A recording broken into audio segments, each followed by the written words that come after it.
ہاں گائیڈو، خرم کی آواز بے حد شیریں ہو گئی اور لہجہ بے حد نرم۔ ان کی آمد پر ایک چھوٹی سی تقریب ہوگی۔ میں چاہتا ہوں کہ کوئی خطرہ مول نہ لیا جائے۔ رابن کوئی معمولی سی حرکت بھی کرے تو اسے شوٹ کر دینا، ہچکچانے کی ضرورت نہیں۔ مجھے خوشی ہوگی اسے شوٹ کر کے۔ خرم مسکرایا اور ہٹ میں چلا گیا۔ ہاتھ منہ دھونے اور لباس تبدیل کرنے میں اسے 3 منٹ لگے۔ رابن اور جانزون آئے تو وہ ہر طرح سے ان کے لیے تیار تھا۔ اس کے ہونٹوں کے درمیان سگریٹ دبی تھی اور آنکھوں میں فاتحانہ چمک لہرا رہی تھی۔ کہو نواز، رابن نے اپنی مخصوص باریک آواز میں کہا۔ اس کی آنکھوں میں امید تھی۔ تمہارے پیغام میں خوشخبری کا تذکرہ تھا۔ ہمیں امید ہے کہ تم نے بلا وجہ ہمیں ڈنر سے محروم نہیں کیا ہوگا۔ میرا خیال ہے تم اس خبر کے لیے 100 ڈنر قربان کر سکتے ہو۔ خرم نے مسکراتے ہوئے کہا، آؤ بیٹھ جاؤ۔ وہ انہیں ہٹ میں لے گیا اور انہیں اس طرح بٹھایا کہ ان کا رخ ہٹ کے دروازے کی طرف تھا۔ وہ اسے متجسس نگاہوں سے دیکھ رہے تھے۔ خرم مسکرایا، پھر اس نے ڈرامائی انداز میں کہا، آپ لوگوں کے لیے خوشخبری ہے۔ تیل نکل آیا ہے، کنواں تیار ہے۔ مائی گاڈ! رابن کے منہ سے یہ الفاظ چیخ کی صورت میں نکلے۔ سچ کہہ رہے ہو؟ جانزون کی آواز سرگوشی سے مشابہ تھی۔ سامنے کب آئے گا؟ بس میں ایک لیور دباؤں گا اور تم 3 تک گنو گے۔ ممکن ہے 5 تک گننا پڑ جائے۔ پھر تم دنیا کا سب سے شاندار نظارہ دیکھو گے۔ سیاہ گندہ تیل فوارے کی شکل میں اچھلے گا اور ستاروں تک جاتا محسوس ہوگا۔ اب بتاؤ، کیا یہ سن کر تم لوگوں کو خوشی ہوئی ہے؟ بہت زیادہ، اتنی کہ تم اس کا تصور بھی نہیں کر سکتے، رابن نے کہا۔ لیکن تیل دکھانے سے پہلے میں تمہیں کچھ اور بھی دکھانا چاہتا ہوں، خرم نے کہا۔ ایک ایسی چیز جو میرے لیے دنیا بھر کے تیل کے کنووں سے بیش قیمت ہے۔ اس نے ہاتھ بلند کیا اور چیخ کر پکارا، گائیڈو! ایک لمحے بعد گائیڈو نیلم کے ساتھ ہٹ میں داخل ہوا۔ جانسن حیرت سے منہ پھاڑے نیلم کو دیکھے جا رہا تھا۔ رابن تو اپنی کرسی سے اچھل پڑا۔ بیٹھ جاؤ رابن، خرم نے نرم لہجے میں کہا۔ بیٹھ جاؤ ورنہ میں تمہیں ختم کر دوں گا۔ رابن نے اس کے ہاتھ میں ریوالور اور آنکھوں میں اپنی موت دیکھی تو صابن کے جھاگ کی طرح بیٹھ گیا۔ نیلم کھڑی شاہانہ انداز میں اسے دیکھتی رہی۔ اس کے ہونٹوں پر ایک عجیب خوبصورت سی مسکراہٹ کھیل رہی تھی۔ تم پاگل ہو گئے ہو؟ رابن اپنی باریک آواز میں چلایا، تمہارا دماغ خراب ہو گیا ہے؟ اب کسی بھی لمحے محل میں نقارے پٹیں گے اور پورا جزیرہ دشمن فوج کی طرح ہم پر آ پڑے گا۔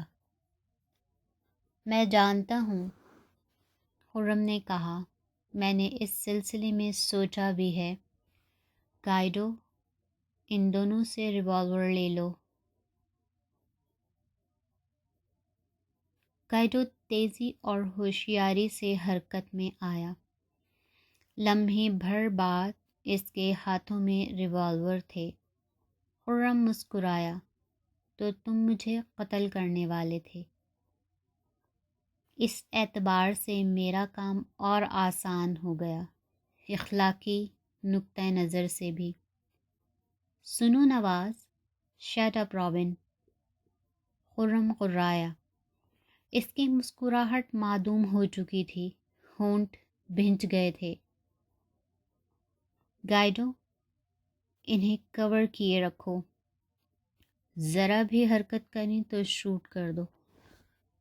بے فکر رہو، ایسا ہی ہوگا، گائیڈو نے مسکراتے ہوئے کہا۔ خرم نے کوٹ کی جیب سے قلم اور وہ کاغذات نکالے جو اس نے رات بڑی محنت سے تیار کیے تھے۔ اس نے کاغذات میز پر رابن کے سامنے رکھ دیے۔ پہلی 2 دستاویزات پر دستخط کر دو پلیز۔ رابن نے نفرت بھری نگاہوں سے اسے دیکھا۔ کس چیز پر دستخط کرانا چاہتے ہو مجھ سے؟ پہلی تو تمہاری وصیت ہے، جس پر گواہ کی حیثیت سے گائیڈو اور مائیکل دستخط کریں گے۔ اس کے مطابق تمہاری تمام منقولہ اور غیر منقولہ جائیداد کی وارث نیلم ہوگی، سوائے پاناما کے جو مجھے ملے گا، اس لیے کہ تم رقم کے علاوہ بھی میرے مقروض ہو، اور وہ ایسے قرض ہیں جن کی ادائیگی ممکن نہیں۔ دوسری دستاویز ایک اعتراف ہے، اس کے گواہ بھی وہی ہوں گے۔ اس میں تم نے 10 جولائی کو جکارتہ میں پولیس کیپٹن راکا کو زہر دے کر قتل کرنے کا اعتراف کیا ہے۔ پاگل ہو گئے ہو تم؟ میں ان پر دستخط نہیں کروں گا، رابن نے کہا۔ خرم نے گھڑی میں وقت دیکھا۔ نہیں کرو گے تو 5 سیکنڈ بعد گائیڈو تمہیں اور جانسون کو شوٹ کر دے گا، اور میں تمہیں یقین دلاتا ہوں کہ مرنے سے پہلے میں تم سے پھر بھی دستخط کرا لوں گا۔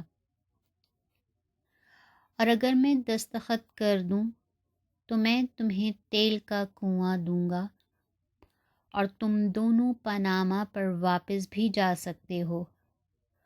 اب میں سمجھ گیا، تم سچ مچ پاگل ہو گئے ہو، رابن نے کہا۔ کوئی بھی وصیت اس وقت تک کارآمد نہیں ہوتی جب تک وصیت کرنے والا مر نہ جائے۔ تم خود کو اس وقت زندہ سمجھ رہے ہو؟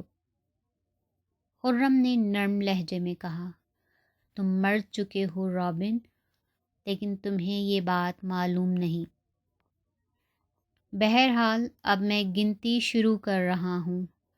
1، 2، رابن دستخط کر دو۔ خدا کے لیے، جانسون گڑ گڑایا، وہ پسینے میں نہا گیا تھا۔ 3، 4، پین دو مجھے۔ رابن، اب میں تمہارے دستخط پہچانتا ہوں، خرم نے کہا، لہٰذا سوچ سمجھ کر دستخط کرنا، میں دوسری بار نہیں گنوں گا۔ رابن نے پہلی 2 دستاویزات پر دستخط کر دیے۔ خرم نے کاغذات واپس لے کر دستخط چیک کیے اور انہیں طے کر کے اپنی جیب میں رکھ لیا۔ یہ کیا ہے؟ رابن نے تیسرے کاغذ کو دیکھتے ہوئے پوچھا۔ یہ وہ ریڈیو پیغام ہے جو گائیڈو اسکاٹ موریسن کو بھیجنے والا ہے۔ خرم نے سرد لہجے میں کہا، پیغام یہ ہے کہ کارنگ شاروں میں تیل نہیں ہے، لہٰذا سودا منسوخ سمجھا جائے۔ ہمیشہ کی طرح اس پر جانزون کا نام ہوگا۔ رابن کا چہرہ ست گیا۔ پہلی بار ان کے ہونٹوں پر لرزش اور آنکھوں سے خوف کا اظہار ہو رہا تھا۔ لیکن تیل تو موجود ہے، وہ منمنایا، تم نے ابھی خود بتایا۔ میں جانتا ہوں، تم نے تیل کا وعدہ کیا تھا اور میں وعدہ پورا کروں گا۔ اتنا تیل کہ تمہیں پھندا لگ جائے گا تیل کا۔ اور اس کے بعد، ارے سنو! وہ آواز سب نے سنی۔ محل میں نقارے بج رہے تھے، پورا جزیرہ ان سے گونج رہا تھا۔ پھر لوگوں کی چیخنے کی آوازیں سنائی دیں۔ یہ ہوئی نا بات! 20 منٹ میں پورا جزیرہ الٹ پلٹ کر رکھ دیا جائے گا۔ خرم نے طمانینت بھرے لہجے میں کہا، دلچسپ منظر ہوگا وہ، اور تم دونوں اسے دیکھنے کے لیے یہاں موجود ہوگے۔ پھر تم قیدی بنائے اور اس کے بعد مار ڈالے جاؤ گے۔ پاناما آرتھر اور مائیکل کی زیر نگرانی اس وقت روانگی کے لیے پوری طرح تیار ہوگا۔ تب صورتحال پوری طرح رابن اور جانزون پر آشکارا ہوئی۔ ان کے چہرے دھواں دھواں ہو گئے۔ جانزون نے اٹھنے کی کوشش کی، لیکن گائیڈو نے ریوالور سینے پر رکھ کر اسے پیچھے دھکیل دیا۔ رابن گڑ گڑا رہا تھا، خدا کے لیے نواز، میری بات سنو۔ تم مجھ سے سب کچھ لے لو، تمہارے پاس اب مجھے دینے کے لیے کچھ بھی نہیں ہے۔ تم بھوکے ننگے آدمی ہو۔ کھیل ختم ہو چکا رابن۔ اس لمحے کی یادگار، البتہ اس نے کیپٹن ڈراکا کا لائٹر میز پر اچھال دیا۔ رابن لائٹر کو گھورتا رہا۔ خرم پلٹا اور نیلم کو لے کر ہٹ سے نکل گیا۔ گائیڈو نے ان دونوں کو ریوالور لہراتے ہوئے وہیں بیٹھے رہنے کا اشارہ کیا۔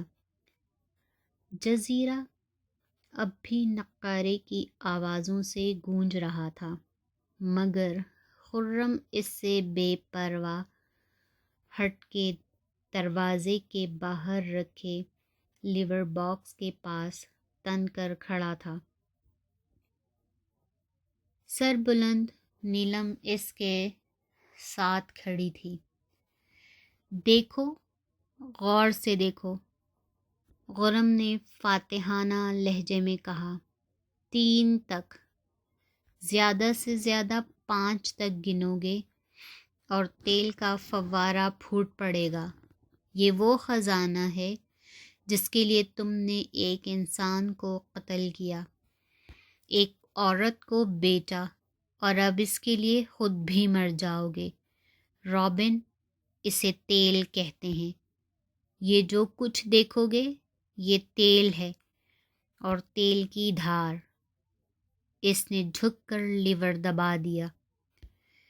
1 2، لیکن مزید گنتی سے پہلے ہی زمین اس کے قدموں تلے لرز کر رہ گئی۔ اور پھر انہوں نے وہ آواز سنی جو ہزاروں نقاروں کی آواز سے کہیں زیادہ بلند تھی۔ لڑکھڑا کر سنبھلنے کی کوشش کرتے ہوئے انہوں نے دیکھا، آتش فشاں پہاڑ کی چوٹی جیسے پھٹ پڑی تھی، فضا میں شہاب ثاقب سے اڑتے پھر رہے تھے۔ لگتا تھا سورج پھٹ گیا ہے۔ وہ بہت تیز بھاگ رہے تھے۔ خرم نیلم کو تقریباً گھسیٹ رہا تھا، پھر گائیڈو تھا، ساشا تھی اور ان کے پیچھے لرزتے قدموں سے ڈگمگاتے ٹھوکریں کھاتے رابن اور جانزون بھی بھاگ رہے تھے۔ دھماکے پر دھماکے ہو رہے تھے، زمین جیسے کروٹ لینے کو بےتاب ہو رہی تھی، فضا شعلے برسا رہی تھی، جیسے ہزاروں میزائل داغ دیے گئے ہوں۔ گاؤں کے قریب پہنچ کر انہوں نے صحیح معنوں میں دہشت کا نظارہ کیا۔ صورتحال بہت خراب تھی۔ برسنے والے شعلوں کی زد میں آ کر جھونپڑوں کی چھتوں نے آگ پکڑ لی تھی۔ کوئی جھونپڑی ایسی نہیں تھی جو جل نہ رہی ہو۔ ہر طرف شعلے ہی شعلے تھے اور دہشت بھری چیخیں۔ خرم انہیں اس طرف لے جا رہا تھا جہاں ساحل کے قریب جھاڑیوں میں بوٹ چھپی ہوئی تھی۔ وہ چاروں ساحل پر پہنچے تو رابن اور جانزون ان سے 50 گز پیچھے تھے۔ سمندر کا مزاج بھی برہم تھا، موجیں یوں شور مچا رہی تھیں جیسے طوفان بدوش ہوں۔ بوٹ نظر آ رہی تھی، لیکن خوف زدہ میر نہا نے خود کو جھاڑیوں میں دبکا لیا تھا۔ وہ جلدی سے کشتی میں بیٹھ گئے۔ خرم نواز، رابن نے یاس بھرے لہجے میں اسے پکارا، لیکن خرم نے پلٹ کر نہیں دیکھا۔ وہ کچھ دور میر نہا کی موٹر بوٹ کو دیکھ رہا تھا۔ اس تک پہنچ کر ہی وہ محفوظ ہو سکتے تھے۔ گائیڈو اور خرم چھوٹی کشتی کو چپوؤں سے دھکیلتے رہے۔ نواز، نواز! اب وہ دونوں چیخ رہے تھے۔ ان کی آوازیں دہشت کے بوجھ سے لرز رہی تھیں۔ خرم نے پلٹ کر دیکھا، وہ دونوں اس وقت کمر کمر پانی میں تھے۔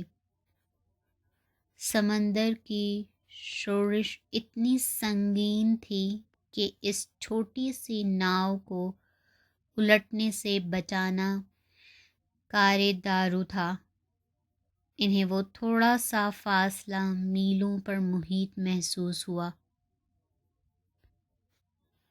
بالآخر وہ موٹر بوٹ تک پہنچ گئے۔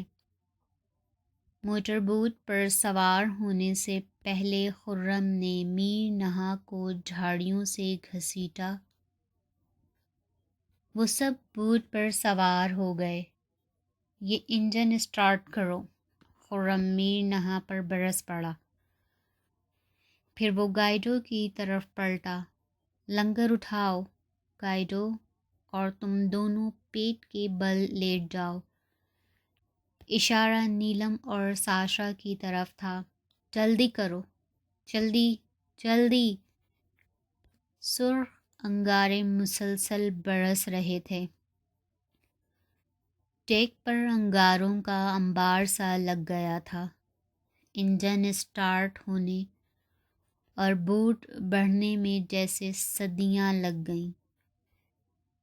سمندر چاروں طرف سے یلغار کر رہا تھا۔ طوفانی موجیں اچھل کر ڈیک تک آئیں، لیکن یہ بھی قدرت کی ایک مہربانی ہی تھی۔ انہوں نے ڈیک پر جمع انگاروں کو بجھا دیا، اور اب جو انگارے برس رہے تھے وہ پانی میں ہی گر رہے تھے۔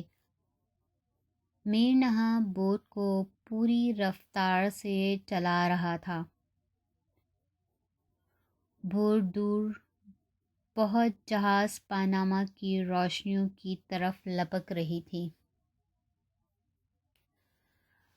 خرم نے پلٹ کر ساحل کی طرف دیکھا۔